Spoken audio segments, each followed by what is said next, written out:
Welcome to the Vergecast, the flagship podcast of treadmills that don't fit anywhere in my house. So I'm moving, and we have this new room in our new house that is basically, it's like a big closet. But my wife looked at it and was like, oh, wouldn't it be cool if we use that as like an exercise room? It has no windows. It's just like a 7-foot by 5-foot cave. And she's like, what if we put a treadmill in there? So we've been shopping for treadmills, and it turns out that treadmills are either horrible or $7,000. And in many cases are both of those things. So if you have an idea of a treadmill that isn't gigantic, isn't horrible, and isn't $7,000, please tell me. My family is dying. We need this. Thank you. Anyway, that is not what we're here to talk about. Actually, we are here a little bit to talk about treadmills, but we're going to get to that later. We're going to do two things on the Vergecast today. First, we're going to talk more about the smart home. We talked a lot about Amazon and Alexa and Echo devices last week.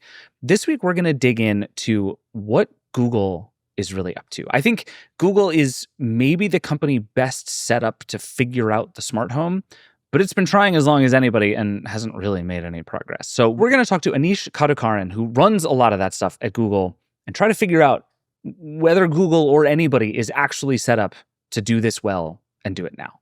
After that, we're going to talk to V Song about what is going on with Peloton, because Peloton, a company I hadn't thought about in a long time, announced a bunch of really interesting and really expensive stuff last week. So we're going to get into what it all means and whether the Peloton people are going to be into it. We also have a really fun question on the Vergecast Hotline that may or may not lead you to buy many more gadgets and put them all over your body. All of that is coming up in just a second, but first, I just found this treadmill that is $200. My wife sent me a link.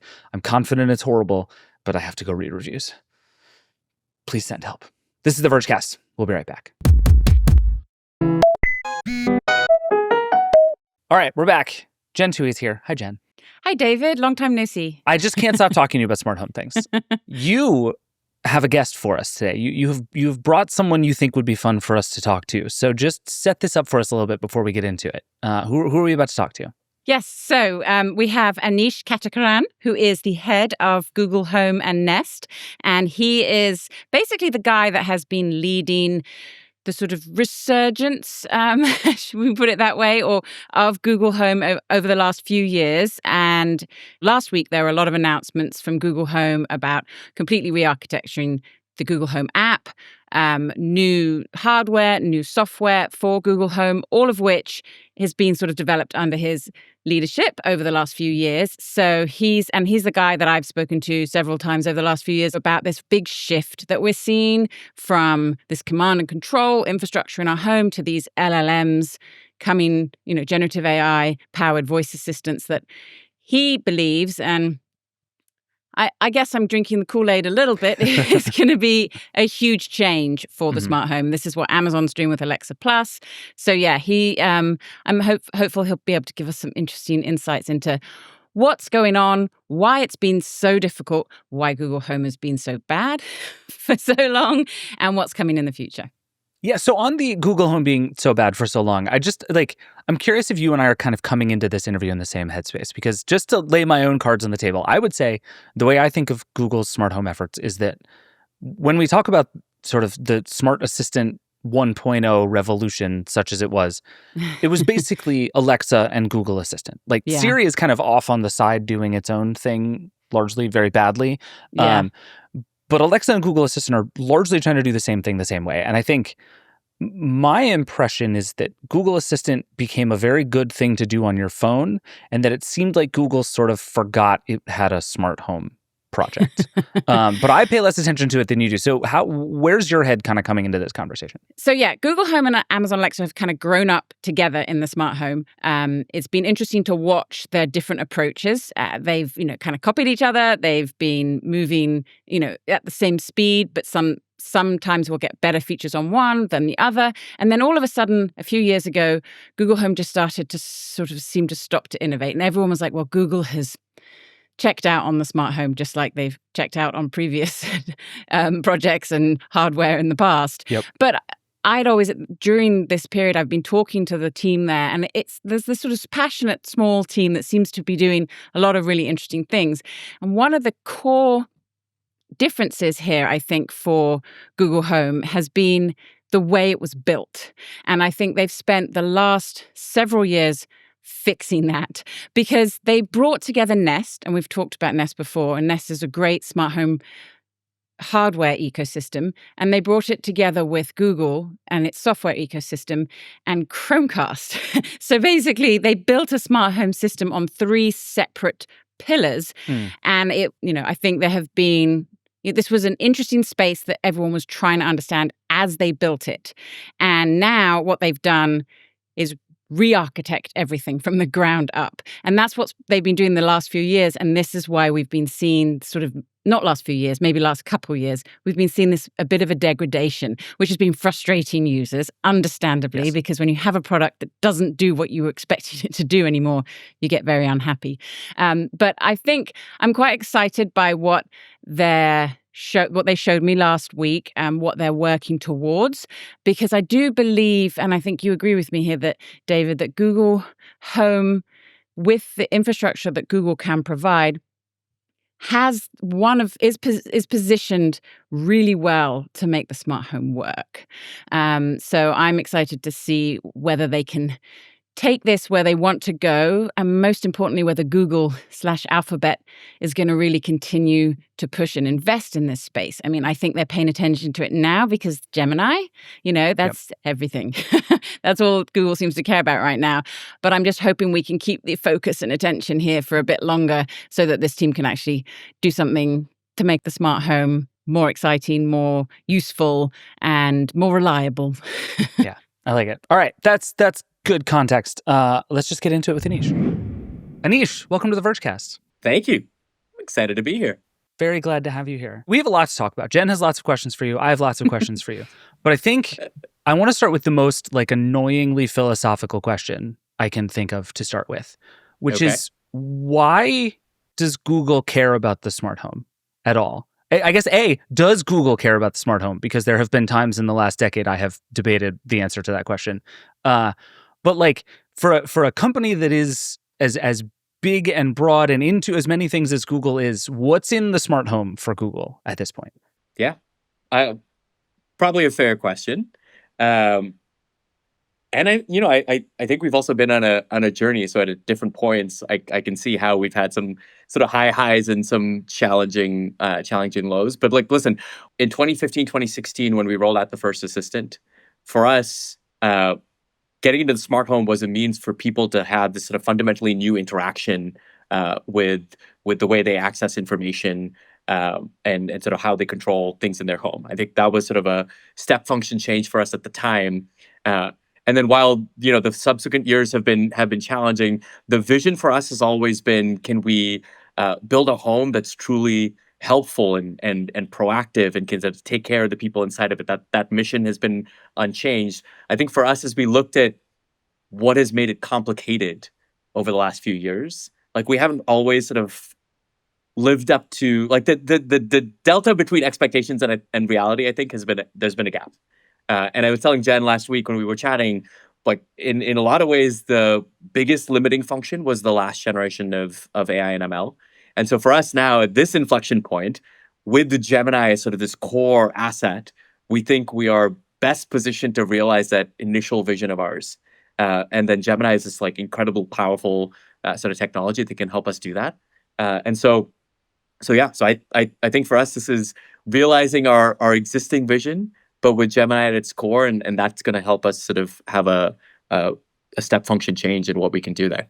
But just let me just poke at that strategy a little bit, because I think you said two things that are I think different that actually get conflated a lot, and I want to see if we can separate them out a little bit. Because there's, on the one side, there's we have this thing called Google Assistant. We want people to use it as much as possible. In order to do that, one of the things we need is probably something for them to yell at in their living room that isn't their phone, right? So smart home as a means to an end, and the end is lots of people use Google Assistant, seems like a perfectly rational Google strategy, right? Sure. What we want is people to use Google. This is a speaker through which they will use Google. That I completely get.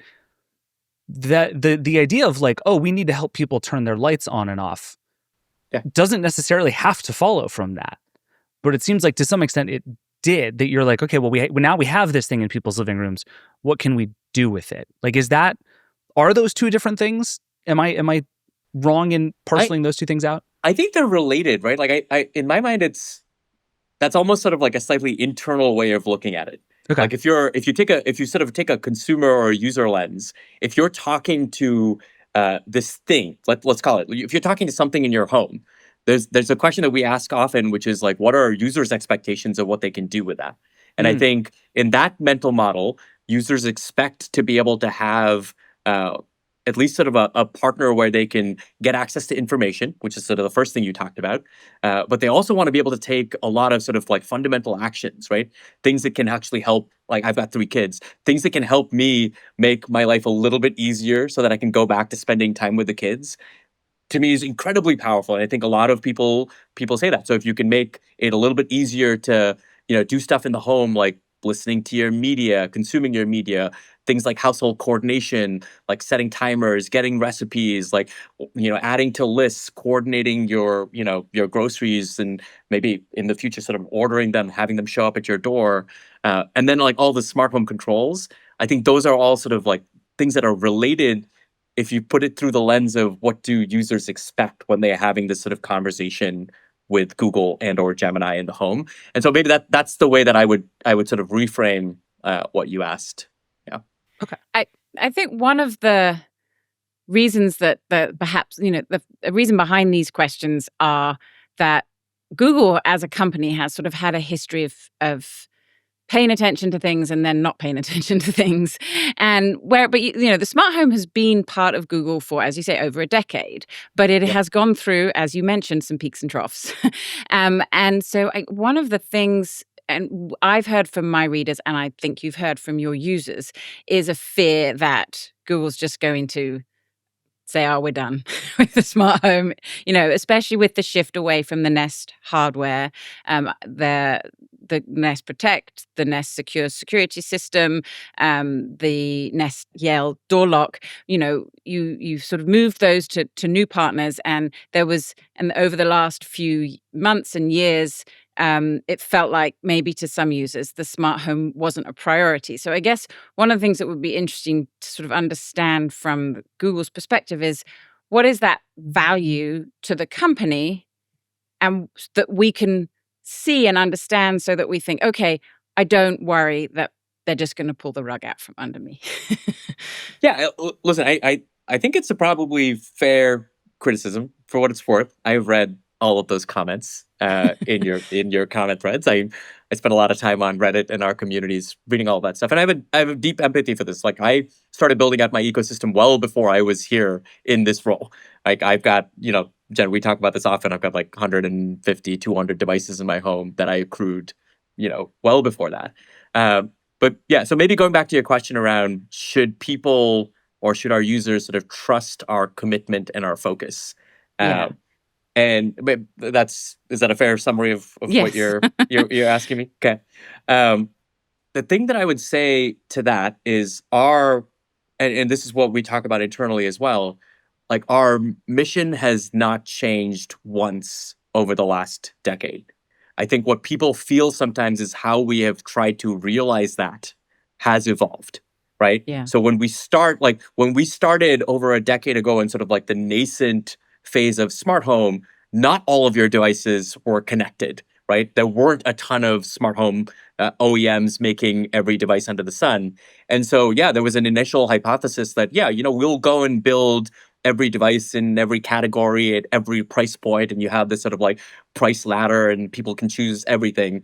And I think what we saw over time was that a few different things, but people just, there was a sort of massive explosion. You had a whole bunch of OEMs and manufacturers come into the ecosystem. Suddenly everything was quote unquote connected or smart.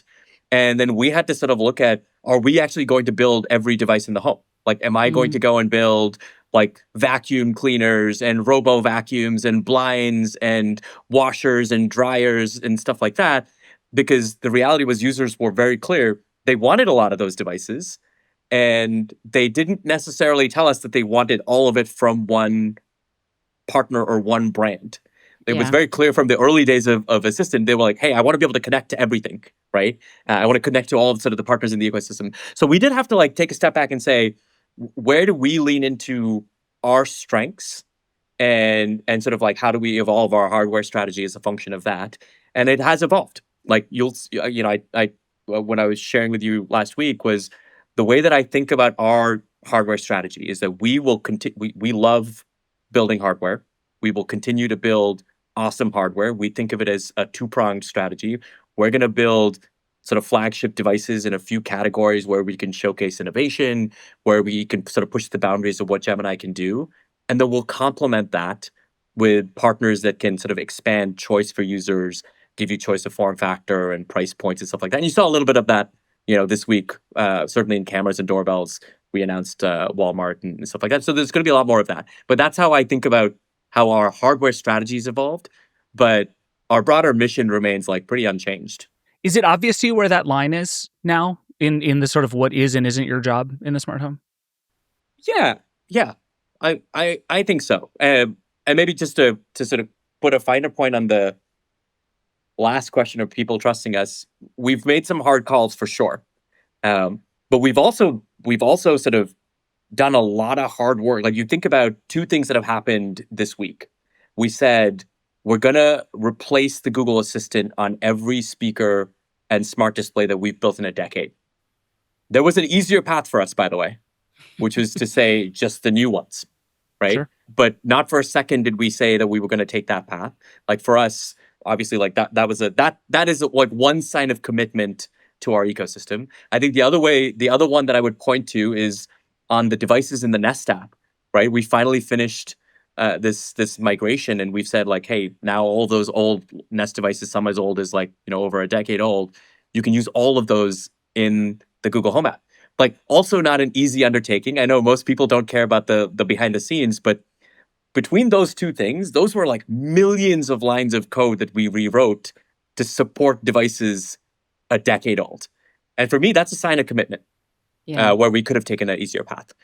So maybe that's a brief question. But David, sorry, you were asking a follow-on. Yeah. How would you describe sort of where your job begins and ends as Google? Because like I think everybody in this industry has at various times tried to do the actually, yes, we're going to become a washing machine manufacturer strategy. And most companies, including many washing machine manufacturers, have realized that's the wrong strategy. So like how do you paint the sort of clear lines about like, this is actually not what we do in this space? Yeah, I think we play a couple different roles in this space. So I think one key place that we play is, we think it's really critical to build a platform layer to enable partners to sort of innovate. We're deeply committed. Jen and I talk often about Matter. We're very committed to that as sort of an open standard as one of the early supporters. And we have to, like, Matter's got a way to go, and we'll sort of spend time there. We'll continue to invest. It's not sort of something that's done in a week or a month or a year. But yeah, so we think that platform layer is really, really important. So what you saw with the sort of Walmart on-camera announcement, we spent a lot of time building software tools, right? Like SDKs, APIs, things like that, where you could have a partner like Walmart whose core competency is building hardware in this context. There's a lot of partners there that don't want to build the software layers, the intelligence layers. And so we think that that's an important role. And the user ultimately is the net beneficiary of it, right? You get devices at a whole bunch of different price points. Other partners will do stuff that I don't think necessarily is in Google's best interest to do. Like, if you want a peephole camera or a bird bath camera and stuff like that, like I think there's a markets for all these things. I don't think we are well positioned to do that. But if I can give you the tools to do that, I definitely want to. And Gemini, I think, can be sort of a massive unlock in that capacity. So one role I think we play is, can we help support the ecosystem in that context by giving you tools? I think the second layer is this intelligence layer. Like this is, for us, Gemini for Home, we think is going to be a big unlock. And so that's a major investment. Gemini as a whole is a major investment for Google. And so I think there will play a massive role. And to showcase that second part, we'll build devices where it makes sense. That's why we're doing cameras and doorbells, because we think, multimodal semantic scene understanding type stuff is pretty unique. We think we can showcase what the market can do. Speakers, smart displays, like hub devices, those are other areas where we think, we should invest to showcase the market. Will we build it at every price point, every screen size, et cetera? No, probably not. But again, similarly, you'll see that us plus partner approach there. Before we move on to what you announced and what you're doing going forward, I just want to address what we were talking about a little bit about the kind of frustration that maybe some Google Home and Nest users had over the past. And one of the things we talked about when we spoke last week was that you basically had to rebuild Google Home with this launch, right? You said there had been a number of different infrastructures under there. You had Nest, you had Chromecast, you had a number of pieces and parts that you kind of had to pull together. And I know that some of the problems, specifically in the last few months, I think a lot of users had been talking about things not working anymore with Google Assistant, features that had been taken away from Google Assistant that we've reported on over the last year or so. And there was this sort of feeling of like it was dropping off a cliff. But you're sort of saying we've caught it and we're bringing it back up. But I guess I would just love for you to explain a little bit about what's happened and what happened to the existing infrastructure of Google Home and now what you've built that hopefully will be a more solid foundation to go forward. Yeah, you're right? But we've taken on a lot of different infrastructures over time, and tech companies often do that. There was sort of definitely an inflection point or sort of a moment in time where we had to look at, I'm going to sort of focus on the assistant piece for a quick second, where we had to say, okay, we see the limitations of the last generation of AI and ML. And as we sort of did that audit, it became very, very clear that we could put a bunch of Band-Aids on that old technology and it would be pretty brittle and probably not take us into the future. So then we had to make this hard call of like, okay, well, listen, like we've got to go over to this more modern infrastructure and more modern architecture. That was the call to move to Gemini. But even that wasn't a silver bullet, because if you do that, you get all the stuff that LLMs do really, really well, the creativity, sort of the conversationality. But as an industry, LLMs weren't built to solve like the predictable action type problem, right?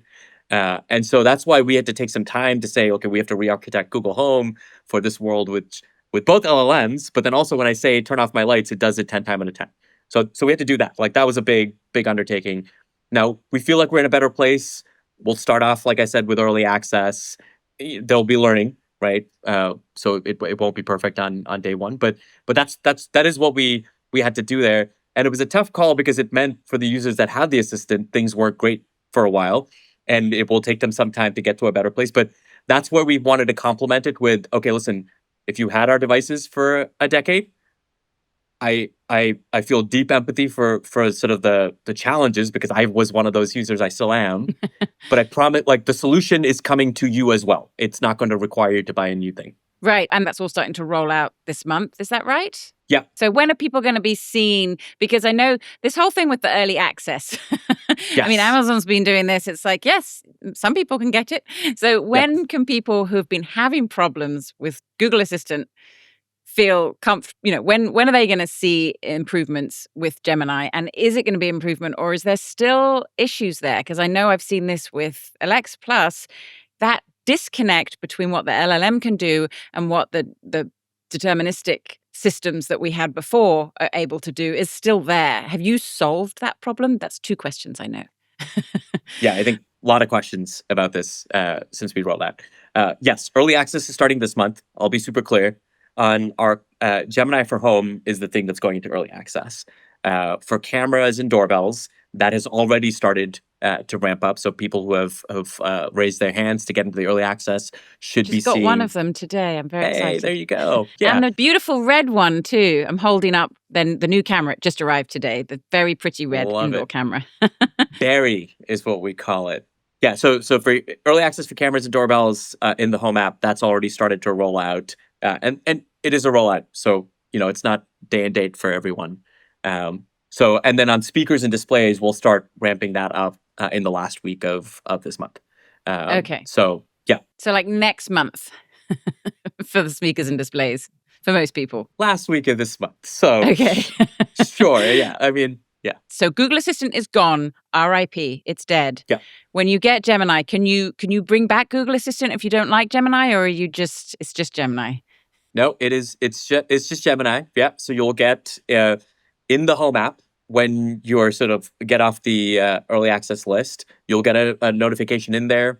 You'll go through a couple screens, to select your voices and do a bunch of things. But yeah, when you do that, you switch over from the assistant to Gemini. So when you say, "Hey G," and I'm saying that so I don't trigger everybody's speakers, all your listeners. But yeah, when you say, "Hey G," you at that point you are now talking to Gemini, and that is not a reversible change. Will it be able to do everything that Google Assistant can do today? And hopefully more. And more. So yes, Okay. yeah. The intent is very much whatever you've got with the assistant. So all of your media stuff, everything you do with household coordination. People care about setting their timers and their lists and all of those things. Yes, you'll absolutely be able to do that. All of your smart home controls. Then I think the big thing though is that with Gemini, it sort of unlocks this more natural conversation, right? And so Jen, we often talk about how controlling the smart home has become like this. I have to speak in a very specific syntax, right? Like if I say the words in this exact order, then something will happen. So that's where I think Gemini will be the upgrade here. Is it's just going to be far more conversational. You don't have to like remember the formulas to get it right. So pretty excited about that. Well, and you talked about the cameras as being key there with the multimodality. Not everyone wants cameras in their homes, but people want smart homes. And there's so many more parts and pieces to creating a home that understands what you do than just visual. So I guess, can you speak a little bit to what your vision is for how that ambient home kind of all comes together outside of just the cameras? Because obviously the cameras are what you launched last week, but I want to know more about the future. Yeah, and in some ways, I think we have taken, as an industry, we've taken this view that a camera is sort of a predominantly security device, right? Like you put cameras to, like that's probably the primary thing that people use it for.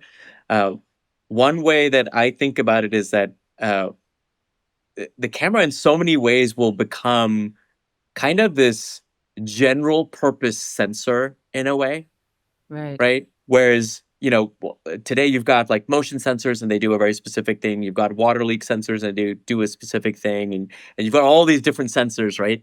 And those I think all have a tremendous role. But I think the role of a camera evolves from just like I see a thing, I tell you the thing, and it's predominantly security, to it could be this incredibly powerful like general purpose sensor that sort of makes the home smarter. Now, of course, there's like different layers of comfort that have to come with that for people to adopt it in different contexts, right? Like you're probably reasonably comfortable with it outdoors in your backyard and your front yard. To bring something inside the house, you've got to do it in a way that you trust it and you feel like it's secure and stuff like that. So, and I think the biggest unlock will be if users start to see that there's value that it's giving them, then they might be willing to make that trade. But so that's my sort of view on cameras. I think the notion of Gemini being this proactive like helper in the home absolutely has to encompass all of the devices in your smart home. And I think this is like this has been in my mind, the gap in the smart home has been, and we've talked about this before. The promise has been, if you invest in a smart home and you add more devices in, the home gets smarter. Right. That is not the case today.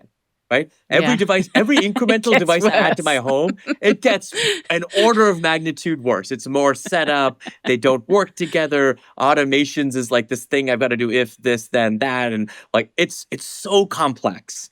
And so this is where, for me, it's not about automations, but it's about Gemini just being able to say, okay, bring all of your devices in. We'll figure it out for you. That to me is the unlock. And it has to, at its core, be bring in any device, right? Any sensor, any compatible like smart home device, and can I figure it out and can I make it smarter? So we haven't had a new Nest Hub smart display for a while. There was the Google Pixel tablet, which wasn't really, but kind of, and and there was, this. You've talked a lot about cameras being key and vision and that. So a smart display really does sort of tie a lot of what you've talked about together.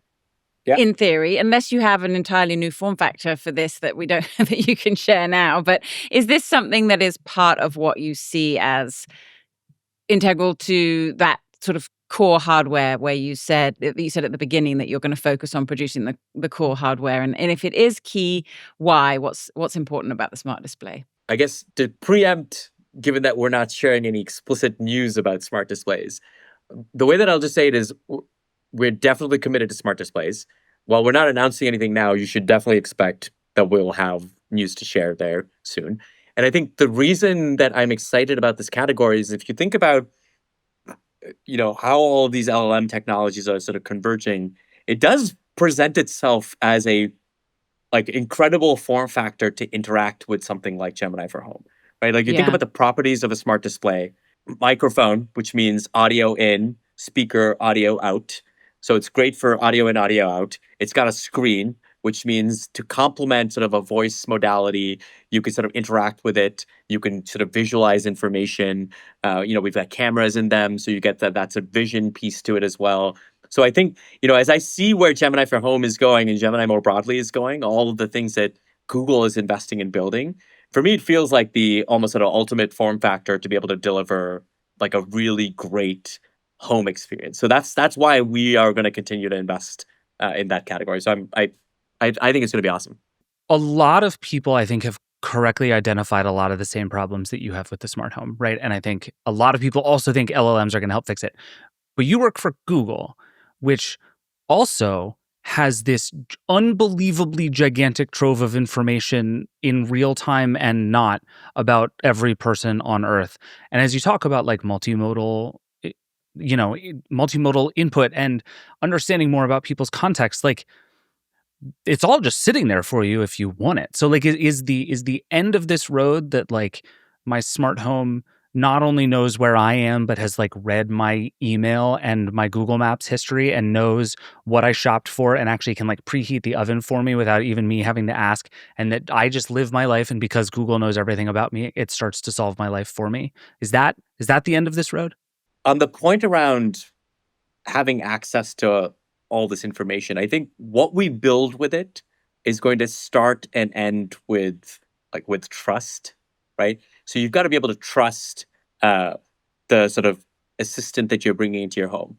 And so I think, we've got like as broader Google, and certainly in the context of the home, we definitely have to earn that trust. We thought so deeply about what it meant to bring Gemini into the home, which is why we started with, hey, this is going to be a communal experience first, because we don't want to skirt around the ideas that you might accidentally have access, like my partner might accidentally have access to my personal interactions with Gemini and stuff like that. Now, I can see definitely like us continue to invest there with the right, maybe Jen, to your point, with the right sort of sensors and ability to authenticate that is actually Anish alone in the room talking to Gemini. Then in that case, yes, I should have access. But if there's other people in the room, I probably don't, right? Yeah. I don't want my credit card details or a personal interaction about what cough medicine I might have wanted to use last week when I had a sore throat to be sort of like displayed out to everyone. So I think we're approaching it in a way that we want to be very thoughtful, especially in a communal environment. Like, how do you utilize the right set of context and history about the person and do that in a thoughtful way, in a way that sort of preserves trust long term? Because I don't think, David, we get to. I think the thing you described is definitely a place that we would love to get to, but we have to do it methodically and thoughtfully that maintains trust along that journey the entire way. I just think it's interesting because you that's a different problem than everybody else has, right? Everybody else has that problem and also doesn't know what's in my email. And so I think you're just in this position of like, you have to solve the creepy problem, not the where is David problem, right? Like knowing where I am is not hard for Google. It just isn't hard for Google in a way that is hard for almost every company. You have to reflect back to me where I am without freaking me out about it. And I think in a lot of ways that might actually be the harder problem to solve. I think that's true, not just for us though. I think with any sort of like new technology, right? Not with any new technology, but with a lot of new technologies, the line between cool and creepy can be a very fine line, right? Oh, and it dances all over the place all the time. Yes. Or it constantly evolves, right? And I think the onus is on us as product builders, which to say people are comfortable moving the line if they can crisply understand what it does for them and whether or not it actually adds value to their life. And Yeah. then do they trust the person building them and giving them that thing, right? Yeah. So that's why I think there's two big parts we have to get right, which is one, you've got to deliver enough value to the user, to their lives, that says, okay, this is cool enough that I'm willing to give you permission to do these things. And then do they trust you as sort of an entity or a company or a product builder to do that? And so I think if we can, do those two things really well, then I think we could actually make people's lives in their home a lot easier. All right, that's a good place for us to end, I think. Hopeful and dangerous all in the same way. I like it very much. Anish, thank you so much for doing this with us. This is really fun. No, I appreciate it, David. Yes, thank you. Thanks, Jen. All right, we need to take a break, and then we're going to come back and we're going to talk about Peloton. But Anish, you don't get to be here for that. Okay. Support for this show comes from LinkedIn. When you're a small business owner, your business is on your mind 24/7. So when you're hiring, you need a partner that works just as hard as you do. That hiring partner is LinkedIn Jobs. When you clock out, LinkedIn clocks in. LinkedIn makes it easy to post your job for free, share it with your network, and get qualified candidates that you can manage all in one place. LinkedIn's new features can help you write job descriptions and then quickly get your job in front of the right people with deep candidate insights. Either post your job for free or pay to promote. Promoted jobs get 3 times more qualified applicants. At the end of the day, the most important thing to your small business is the quality of candidates. And with LinkedIn, you can feel confident that you're getting the best. Based on LinkedIn data, 72% of SMBs using LinkedIn say that it helps them find high-quality candidates. Find out why more than 2.5 million small businesses use LinkedIn for hiring today. Find your next great hire on LinkedIn. Post your job for free at linkedin.com/track. That's linkedin.com/track to post your job for free. Terms and conditions apply. All right, we're back. V-Song is here. Hi, V. Hi.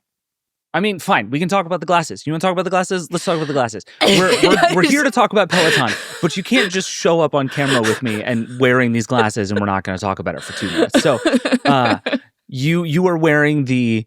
Let me hold on. I'm going to try and get the name right. The Ray-Ban Meta display. The Meta Ray-Ban display. God damn it. Okay. I know. Whatever. You're wearing Meta's new smart glasses with a screen. We're going to talk much more about this in a future episode, sometime in the next couple of weeks when you finish your review. But you've now been wearing these things for a little while. Give me 60 seconds. How are you feeling so far?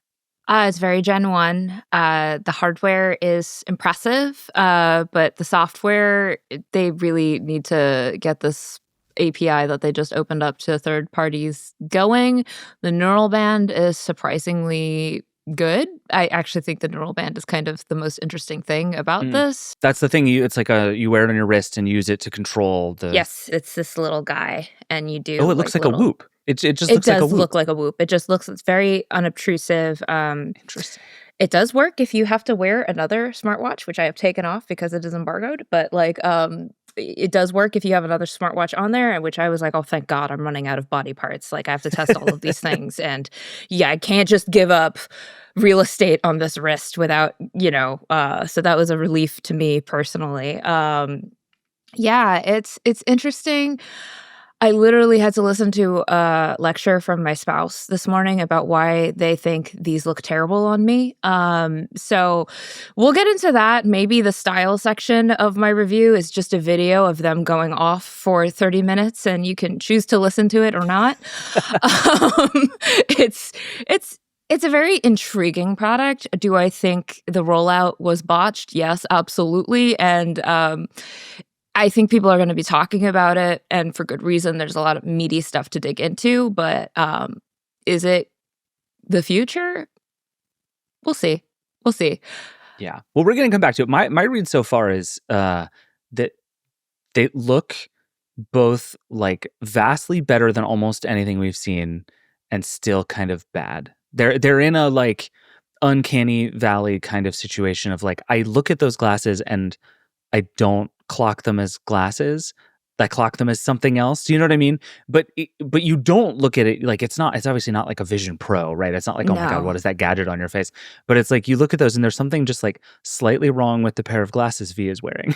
and Yeah. it's throwing me. I think if you look at me in person, like one-on-one like this, you might feel that way. But if I was walking throughout New York City yesterday, commuting to the office, nobody looked at me twice. I believe that, So, which is a huge deal. Like that is more the bar than almost anything else with a lot of these things.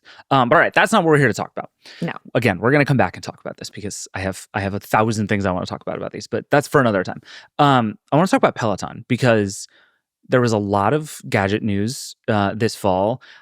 I found this big swing from Peloton as interesting as anything else that has come out, and I just want to talk through it. So I kind of left Peloton behind in my brain as like an interesting company, right? This is like, if you rewind 5 years, the pandemic happens, Peloton spikes like crazy because lots of people suddenly want and need what it provides. Peloton's doing great. It becomes like culturally relevant because its instructors start to become famous. So Peloton like has a moment and then fades, right? And goes through a bunch of leadership changes and has huge hardware issues and pivots and changes and everything. And I just kind of like relegated Peloton to like a thing that will probably keep being around for a while, but has maybe jumped the shark and will never quite get it back. Then Peloton just comes out absolutely swinging for the fences with a bunch of new stuff and new ideas. So just sort of walk me through this like new generation of Peloton stuff that just launched before we get into what it all means. Like what is all of this stuff? So basically, for the first time in Peloton's history, they have refreshed their entire product lineup. So there are 2 new bikes, 2 new treadmills, and a new rower. And they basically were like, they got a little syringe, put a bunch of AI into that syringe, and injected it into these products. There's something called Peloton IQ. And so so there's 2 tiers of products. There's the regular bike and the regular treadmill. Those do not have a camera in them, but everything else now has a handy dandy little swivel camera. You can like plus means camera, right? Is like essentially the way I think about it. Okay. Yeah, plus means camera. And this camera is basically like if you took the Peloton Guide, which is what I would call their first bona fide hardware flop. It was a little it kind of reminded me of the Microsoft Kinect. You stuck it on your TV and it looked like a little webcam and you did strength training exercises with it. And it would kind of analyze your form, not give you very much feedback. And so it was just like, all right, this is the thing. But now they've stuck that and they've squished it into their existing products. And now it does give you feedback. The AI will look at you doing strength training exercises and be like, hey girl, I think you need to go up in weights. Or man, your form is really bad. So why don't you go down in weights so that you do that exercise better? So those are in those devices now. All of the devices, Plus and non-Plus, have swivel screens. So you can just whip that screen around. So if you're not in a tiny space, you can just like fold out the screen and do your strength exercises, your yoga exercises, whoosie whatsy, whatever. The Plus models, again, sorry to jump around, but the Plus models also now have a fan in them because Peloton fans were like, man, it sure does get hot when you're doing cardio. Like a fan for your face. I hear fan in like a gadget context. I'm like, oh, it's inside to keep the thing from overheating. It's to keep you from overheating. It's to keep you from overheating. Yeah, it's like on top of the display. There's like this where the camera's also built in. Like there's just this fan. It's adjustable speed. So when you're working out, you can cool down. There's a phone tray now. The bikes have a cushier seat, so it's more cushy for your tushy, which is what I wanted to write in my hands on, but I was like, that's a little much. That's a headline. I don't know. We missed opportunity with the headline. Yeah. So they've done a bunch of hardware updates. Oh, Sonos had a hand with the new speakers. The Plus models have a woofer now, so when the bass drops, Sonos has done the tuning and the equalizing for those. So I guess to ensure that the bass drop really hits when you're in your workout, sure. The entire interface has been changed around. You can better integrate with your third-party devices and services so that you can import all of your exercise data, and the AI will be like, let me give you insights. So it's a lot. It's a pretty much a total revamp of the everything. Yeah. From a pure hardware perspective, there, do you look at that and say, okay, Peloton is like trying hard to get all the people who bought a bike 8 years ago or a treadmill 5 years ago and trying to get those people to buy a new one? Or is this like a swing at people who have never bought a Peloton before? I think it's both. Okay. I definitely, it confuses me a little bit though, because you would expect that if they want their existing customers to upgrade, that there would be some sort of trade-in program. But from what I've seen Sure. and from what Peloton diehards have been DMing me, that does not look to be the case. You can't just trade in your Bike Plus and get a new Bike Plus, which That's I a think bummer. that's a bummer. Yeah. So that's kind of surprising, I think, because, is Peloton, these do not come cheap. So that's strange, but I really feel, and like I went to this little keynote event that they had in New York City, same day as the Amazon event. So we're a lot of really tired tech journalists at this event. But, they were saying this is a new era for Peloton. This is going to bust everything wide open. And, I am a fitness AI hater. I'm just going to say it. I'm a hater. Sure. I've tested the Whoops AI, the Whereas AI, all of these AI, Garmin, Strava. Fucking sucks. It's regurgitated book reports. Yes. They're not particularly useful. The only ones that I've been mildly intrigued by are what Google's working on and is going to be rolling out sometime later this month for on Fitbit, which is the AI coach that they have on there. And Peloton's is surprisingly I got to see a demo of a fictional Peloton user named Amy and like the insights that she was getting from Peloton IQ, and I was like, okay, maybe. We'll see. Because, demos are they're guardrails, so you can't really get I got a demo of these glasses, and I was like, whoa, and now that I'm using them in real life, I'm like, now I find some problems and some issues. So, I saw the demo, and I was like, okay, these are the types of insights that athletes would want. Like, if you're doing a strength training program, and you're new to strength training and you're not really sure when you should go up in weights, this will tell you, like, hey, you've been doing chest presses at 25 pounds for 2 weeks. Next week, you should really be either upping the reps or upping your weight, just so that you maintain progressive overload. That's genuinely useful versus an AI going like, you ran 35 miles and it was slightly slower than your average. Jesus Christ, thank you. I can also read my own metrics and come to that conclusion. Well, but that's quickly. the thing. So this is, I think, the trick and the challenge we've run into with a lot of these things is that what they give you is this incredibly basic feedback on an incredibly advanced device, right? And I think like the stuff with Peloton for me, and the thing I've been trying to figure out for years is whether Peloton is eventually going to go like way down market and start to be like, okay, actually the bike is free and all you have to pay for is a subscription. And that's how Peloton gets like a whole new type of person to be a Peloton person. Or if it's going to go the other way and do the sort of like, go after the Garmin people in the world who are like, no, I'm serious about this and I want tools that help me get more serious. And that gets more expensive. It does more stuff. And so my read of a lot of this announcement is it is like ramping up the seriousness for people who are already serious, right? And these things got more expensive. The subscription went up. There's more stuff. And so for me, it's like, you got this demo of someone basically like doing bad form. I think you said they were doing overhead dumbbell presses. Mm-hmm. And it will, like, if you do comically bad form, it will tell you you're doing a bad job and do better. Fine. That to me is like the equivalent of an AR device that looks at a bag of nuts that says nuts in big letters and can tell me it's a bag of nuts. Like, that's not nothing, but it's not much. What I need is the stuff that is vastly more nuanced and subtle. And it's like, you're doing a pretty good job. Here's how you could be doing a really good job. Like, that's what the people who are buying these things want and need. And that's the level that they're at.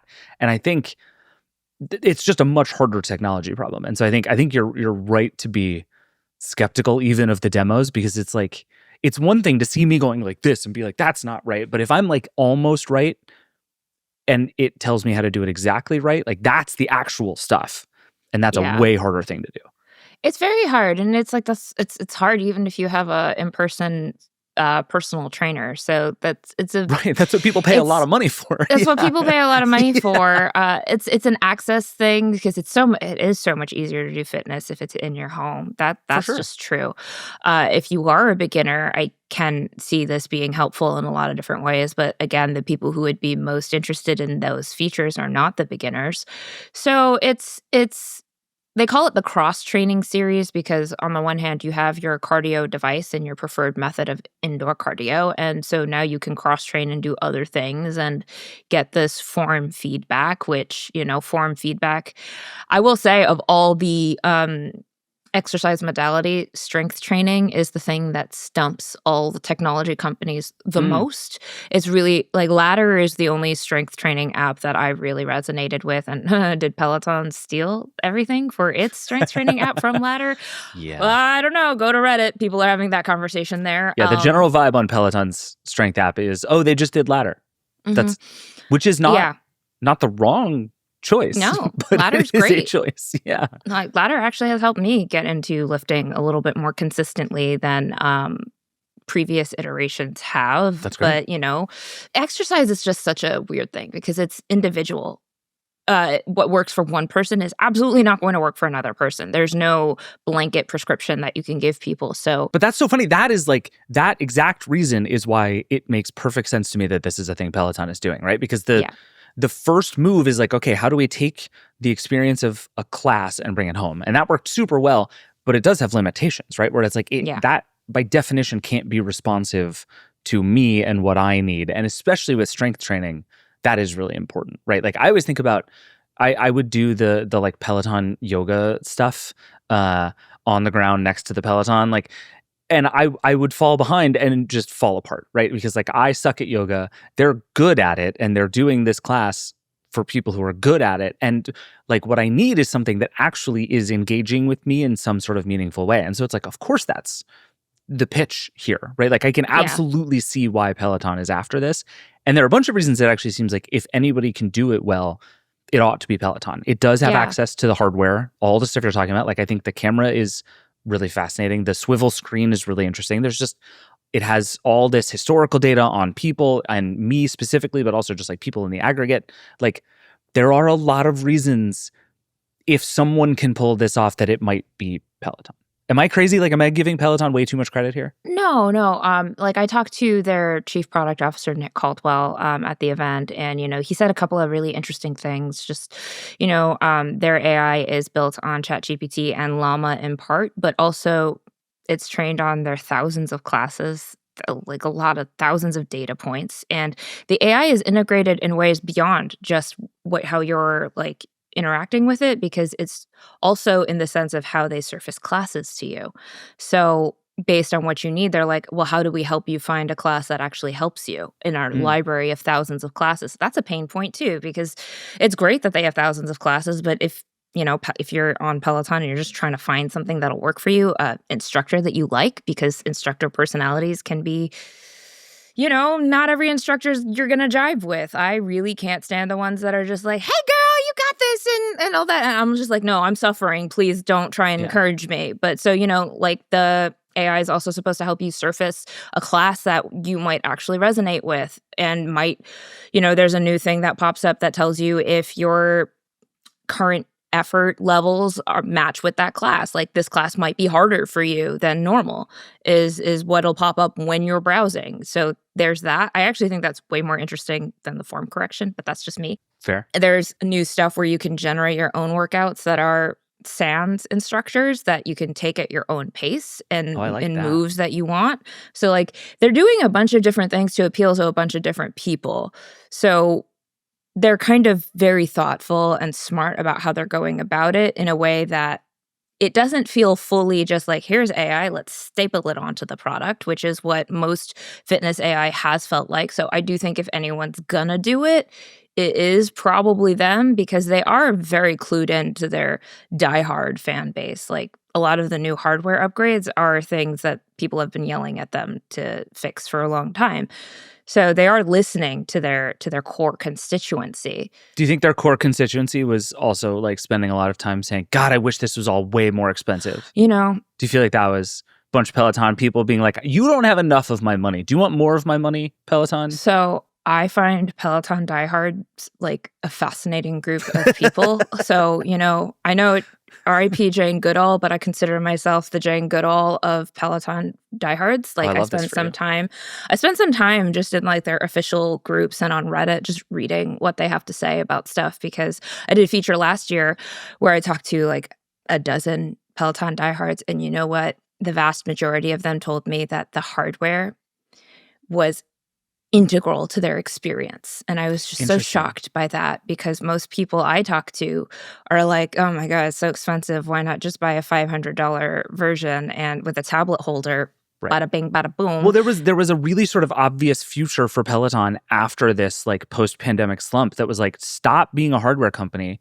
You have a software and like you're a media company. Like go be an exercise class company. And let me run that on any treadmill that exists. Like make an API that plugs into every other treadmill. Go to the gym. Like it becomes like a exercise as a service company. And I have actually been surprised to not see Peloton go more in that direction. But it sounds like that's just because I'm not talking to enough Peloton people, that maybe the hardware is more the thing. There's like grades of Peloton people. There's like the people who are like, I've heard of it. Sure. That's the one where the guy died in Sex and the City. And you're like, yes. So that's that level of Peloton awareness. And there's the people who are like the spouses of Peloton diehards who are just like, yeah, person I live with, they do Peloton and I don't get it, but sometimes I use their equipment and yeah, I guess it's nice. And then you have the Peloton diehards, and like they are a unique group of people. I find them fascinating. And, when I talk to them, they're talking in such tones where I don't want to call them culty, but it's not culty, where they're like, they also will positively call themselves cult members. So I'm not trying to be derogative here. But they are like, Jess King helped me get through a really tough period of my life. And I'm just like, okay, cool. Yes. Who are the instructors you like? And it's very interesting to see who they pick and why and how it relates to their personality. And those people, for sure, are always like, yeah, I'm thinking about how I can upgrade. And it doesn't matter to me how much it costs because it's just so high quality. And so, to us normies, just looking at them going, you're really going to pay $6,700 for a fucking treadmill?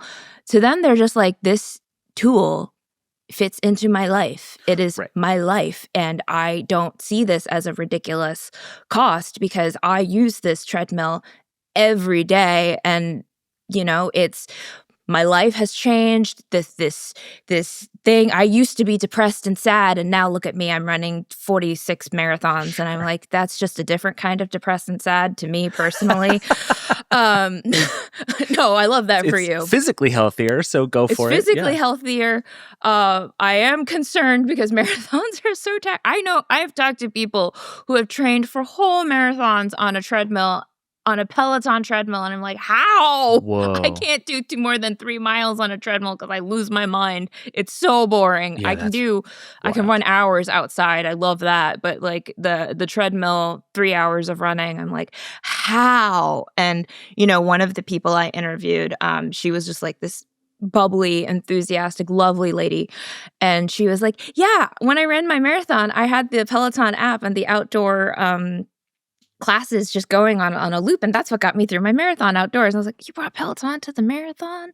Holy crap. That is such a telling thing in so many directions that is the response. That's so interesting. So, okay, so that must mean you look at these prices, because like I look at these prices and see them as sort of shocking. Like Travis, our producer, went through and did the shockingly difficult work of figuring out how these prices have changed over time. And it's kind of nuts. So like, just to give you one example, the Tread Plus, which is the like high-end treadmill, launched in 2018, and it was $4,295, which was a ton. And we talked a lot about how expensive it was.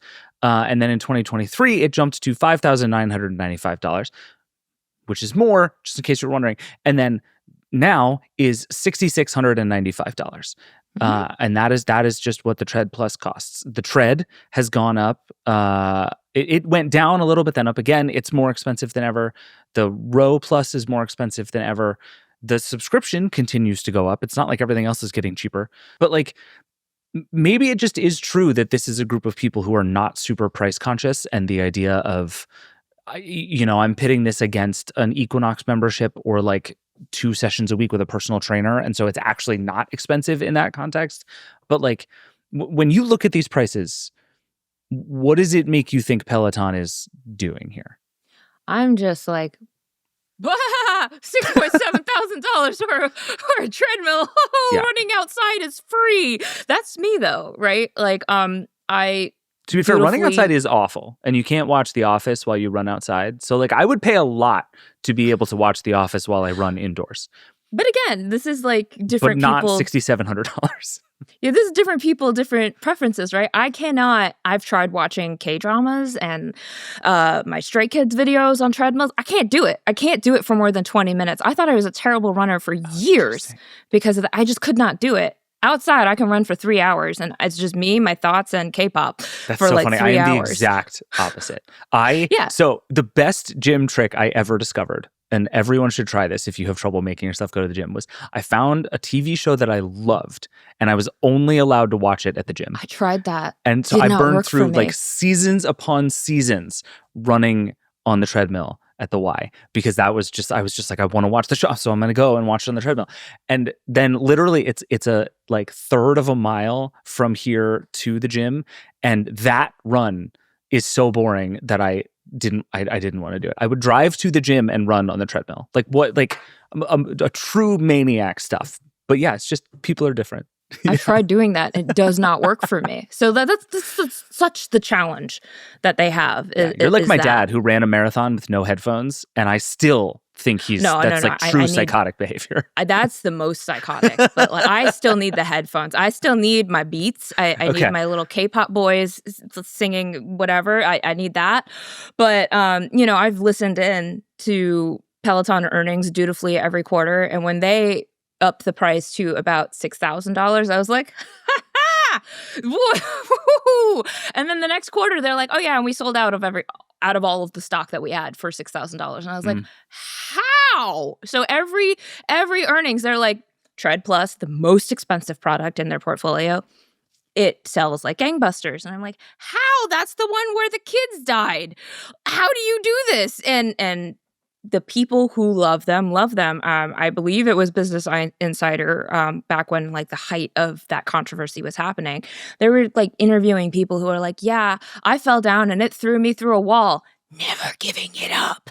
And it's just like these people, it resonates with them in such a way, and it creates such a degree of loyalty that I'm just like, oh my God. And, their churn is a little higher than it used to be, but it's still not that much higher than like 1.5%. So these people really stick with it. Which is like crazy low. It's crazy low for a churn rate of subscribers. And when we talk about Peloton churn subscribers being high, it's like 2%, which is so low if you really think about it in the scale of things. But, whether or not this opens a new chapter for them, I don't know, because their previous CEO, Barry McCarthy, who I absolutely loved because he always had unhinged quotes in the investor shareholder letter. The one time he's like, this is a cargo ship and we're halfway through the Mediterranean. I was like, what is happening here? But he very much went, the reason why the prices are like so hard to track over time was because he was doing a lot of experimenting with the prices and with the theory that this is a media company and we are going to be futzing around with hardware prices. We're going to see what sticks. We're going to introduce a rental program. What's happening? He did a lot of that, and the numbers went up. Like, actually, I tune into these things and the numbers have been going up for some time, even though it's not pandemic levels of high, in which case I go, investors, does everything have to be on a constant state of growth trajectory? Like, what if it's just fine being a mid-sized company? Totally. What if? And the investors are always like, no, you must go to pandemic levels again. And it's like, we don't do that in this country. So last question on this, and then we should take a break. I think thinking about these Peloton people, like the stuff that you hear them talk about all the time is like we've been talking about, the hardware is a hugely important part of it. People love the classes, people love the instructors, people love the sort of real-time competition of it. There is this sense that you're like part of a community, even though you're inside of your house. if you're Peloton, can you do the AI thing in a way that doesn't ruin that? Like, thinking about what you know about all of these Peloton people, is this idea of everything being super individualized and personalized, but also in a certain way sort of depersonalized, that it's not going to feel as though you're in a live class full of people. It's going to feel like an AI is coaching you on how to do things. Is that going to be compelling to those people? So I think they've been very thoughtful about that, because when I went to this event, and this is just going to be another description of the Peloton energy. I go into this event, and what do? First of all, they don't introduce the CEO first. No. He's an afterthought. They go, "We have Tunde, we have Adrian Williams, and I'm sorry I forgot the third name of the instructor that was there." The instructors come out, and they are like clapping people's hands in the audience, and like they're, and I'm just like, I don't know who most of these people are. But every single time I've gone to a Peloton event, they have brought out an instructor, and the instructor is there. And they have actually put a big hand into how this Peloton IQ has been crafted. So, I had my demo, and my demo was with Tunde, who is a cycling instructor, I believe. And she was just like it's my assistant. The AI is my assistant. I have helped craft these recommendations. We have had a huge say in like what it tells you. So, you're going to listen to me. You're coming from me. And this is just going to help you out. It's going to be my little helper. It's like she's like, I'm the professor, and this is my teaching assistant. And I was like, that's a very interesting distinction that they're making there. And I think that could work, because if they're messaging that correctly, I think the diehards will be like, oh yeah, Tunde is my professor and this is my teaching assistant. Right. Love you, Peloton IQ, but we'll have to see. I'm in the communities. I do be lurking, and some of them are like, AI slop, get this shit out of here. So, we'll see how it shakes out over time. I think they kind of stepped in it by not having an upgrade program for those people, because, if you're a really loyal diehard, you want to be rewarded for that loyalty. So I think some of them feel a little betrayed by that, to be honest. But we'll see. We'll see how it goes. Yeah. I remain an AI and fitness hater and skeptic until it's going to be an interesting otherwise. one, because again, like if anybody gets it, I think there's a solid chance that it's Peloton. But also, everything you just said about the relationship between person and AI is the thing every company says 6 months before being like, we've created a new AI instructor. Her name is Kim, and she is the only instructor on the platform forever. And everything just immediately goes to hell, right? Like you can just see the path towards here is a new instructor. This is the future of Peloton. It's blobby. It's like, I actually think you missed Blurbo. It, Peloton. Yeah, it's Blurbo, which is my name for all AI friends and companions and whatever. But if they can not do that and actually make this thing like a tool and not a character, I think there's something really powerful there. Yeah, it's just, are the insights good? That's going to be the number one. Question. That's the number one question. If they can't nail that, I'm just going to add it to my AI fitness wall of shame. If you need somebody to really earnestly be bad at exercise, I'm here for you. So just let me know. I got your back. I can't test 5 of these equipment. My house is not big enough for that. So this might have to be a team effort anyway. I'm in. I'm here for you. I got room in the basement. I'll get rid of the couch. I'll put in 3 treadmills, and we'll go to work. They're really big treadmills. Like they're really one big. Treadmill. Yeah. One treadmill. Yeah. All right, we need to take a break, but will you stick around? I have a hotline question for you. Yeah. All right, cool. We'll be right back. Support for this show comes from Shopify.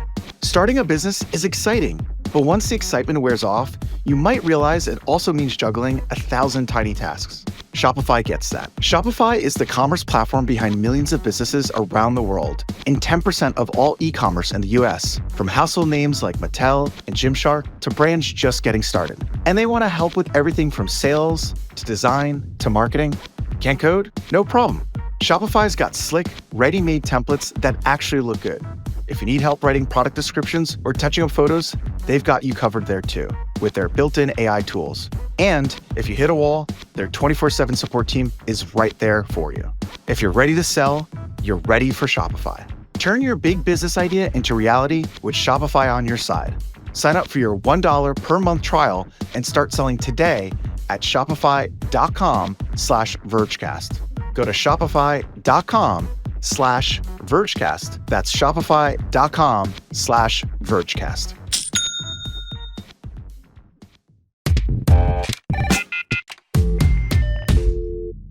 All right, we're back. V-Song, still here. Hi, V. Hey. So let's do a question from the Vergecast hotline. We get lots of them that are like specifically directed to a specific person, and we have one for you today. Oh, I love it. As always, you can call 866-VERGE11. You can email vergecast@theverge.com.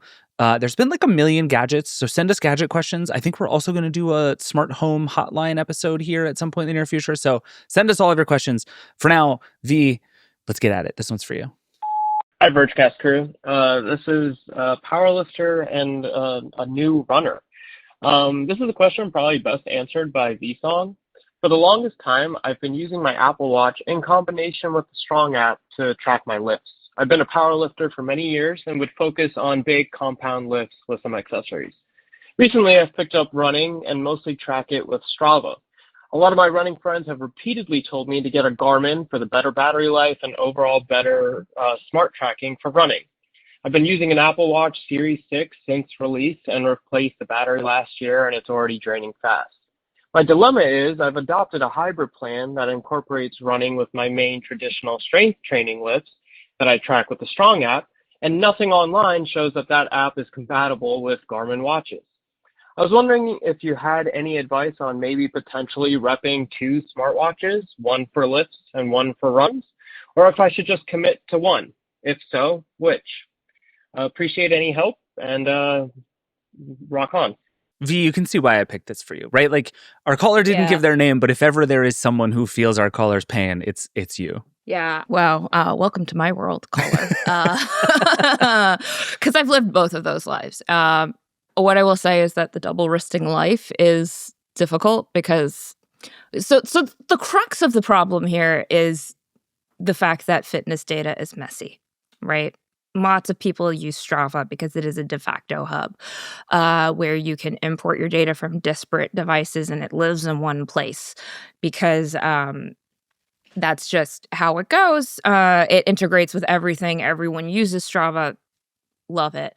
So bad news. Strava sued Garmin last week. So Oh no. and is asking Garmin to stop selling all of its devices. So there's beef between these two companies.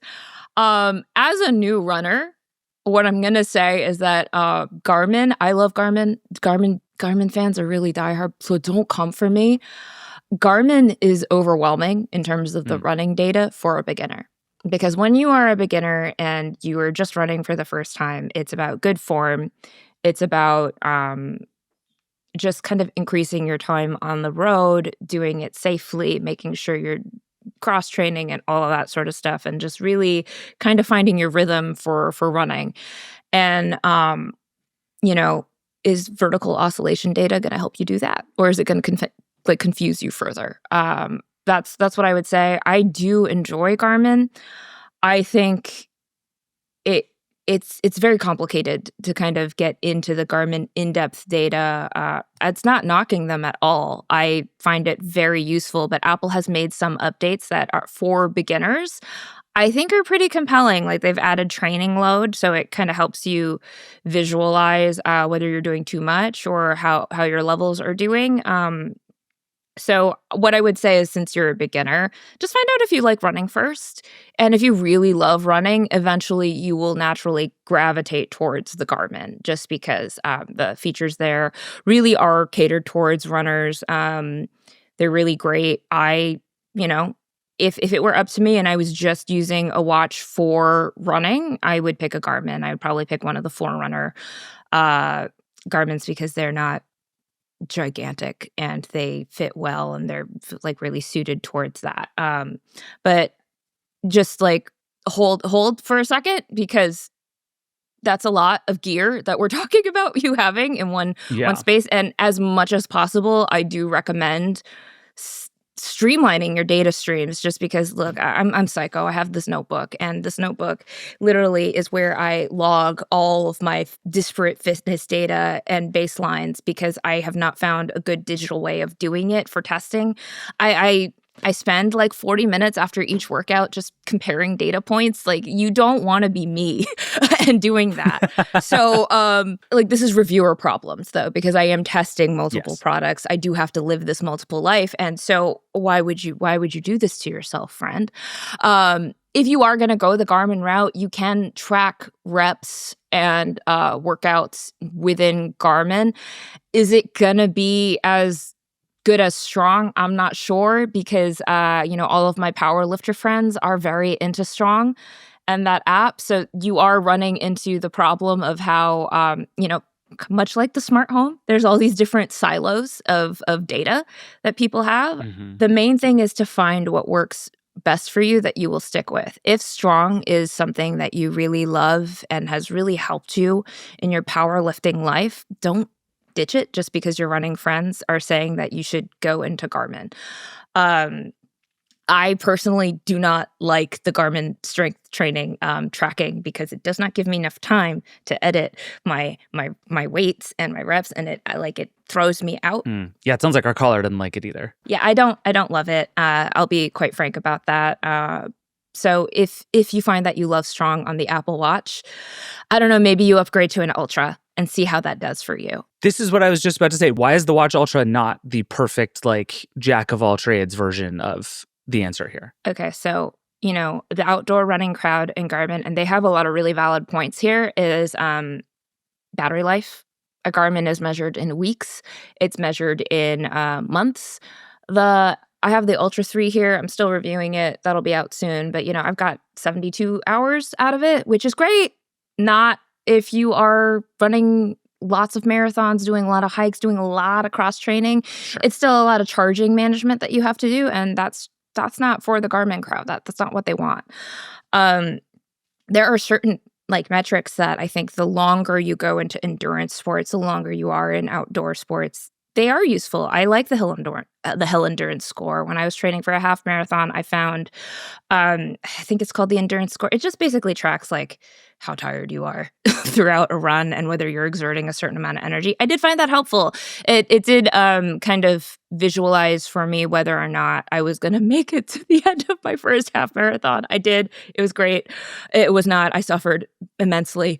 But, I trained for my half marathons with Garmin's, and I found some of the more in-depth metrics at that point in time once I learned how to read them, because you do have to sit there and you do have to digest that information. I did find it helpful for me, but that was when I had kind of gotten to a level where I was running half marathons, and we're thinking about fueling and what those, right. You can get fueling reminders on your Garmin. When you're at that level, that can be really useful and helpful, and it helps you pare down what you're using. There's a reason why so many high-level runners use Garmin's. But if powerlifting is your main focus and running is cross-training for you, do what your main modality of exercise, prioritize that, because right. The Apple Watch, it's decent at running for a casual runner. If you were just doing 10Ks or less, you don't need everything that a Garmin is going to give you. Okay. If you're a thru hiker, if you decide that you are going to make it like Liz Lopato and ruck and do all that sort of stuff, Garmin makes way more sense for you. It's just, don't live the double wrist life. It's expensive. You get double watch tans. I do it because I'm paid to do this. I don't think you should. I don't think any normal person should live this life. I may be biased saying that. But it does sound like, largely, unfortunately, as a function of the way that these devices and platforms work, if this person is going to get into running at the same level it sounds like they're currently into powerlifting, they are going to end up with two devices. That, I think your advice to do the casual thing on the Apple Watch as long as you can is really good advice. But it does sound like if you're going to get to a 9 or 10 out of 10 on the commitment scale, you're going to end up with two devices. You're going to end up living my life, in which case, welcome, friend. And also, I'm sorry. But yeah, stay on a single device as long as you possibly can, because managing the data streams becomes a second full-time unpaid job. Yeah, I think that's good advice. And then after that, then you get a smart ring. and then you start wearing stuff around your neck, and then you come work at the Verge. I think is like literally that's essentially there's just a certain number of devices that happens, and then Nilay shows up at your house and offers you a job. I think is like basically how it works. That's honestly my career trajectory. That's what happened. I was just living my life as a freaking cyborg, and then I got a knock on the door, and the Verge was like, "Hey, we need a wearables person." I was like, YOLO, let's go. I have all of them. Let's do this. And now look at me. Living Do you the dream. want to be like me, caller? No, you don't. I only have one face and so many smart glasses that need to. Yeah. This is what we do here. It's no one should live our pain, but too many people are forced to. Is I think what we're realizing. I mean, like, is this optimal? I don't think so. All right, if you're wearing more gadgets than V, send us an email. I want pictures of people who are wearing more gadgets than V. These aren't all the ones I even wear. Some are embargoed and some are on parts of the body that, that's not going to fit in this camera view. Don't live my life. Yeah, it's good advice. All right, V, thank you as always. We'll see you next time. All right, see you next time. All right, that is it for the show this week. Thank you to everybody who came on, and thank you, as always, for listening. Thank you, by the way, to everybody who reached out about Version history. I hope you enjoyed the first episode about hoverboards that was on the Verge's YouTube channel, on the Version history feed, and on the Vergecast feed, so hopefully you encountered it somewhere. We're really proud of the show. It's been really fun to make, but please keep sending us ideas. I want episode ideas. I want ideas about the Version history questions and how we can do those better. We have some ideas for the next series of these episodes. Please keep all your ideas coming. I want to make lots of this show. I think it's going to be great, and I want to keep hearing all of your thoughts about everything that we're up to. For now, we're going to get out of here. The Vergecast is a Verge production and part of the Vox Media Podcast Network. The show is produced by Eric Gomez, Brandon Kiefer, and Travis Larchuk. We will be back on Friday to talk about more news. We may or may not have a very fun person who's coming back on the show. I'm not 100% sure, but I'm like pretty sure, and I'm very excited about it. We got a lot to do. We'll see you then. Rock and roll.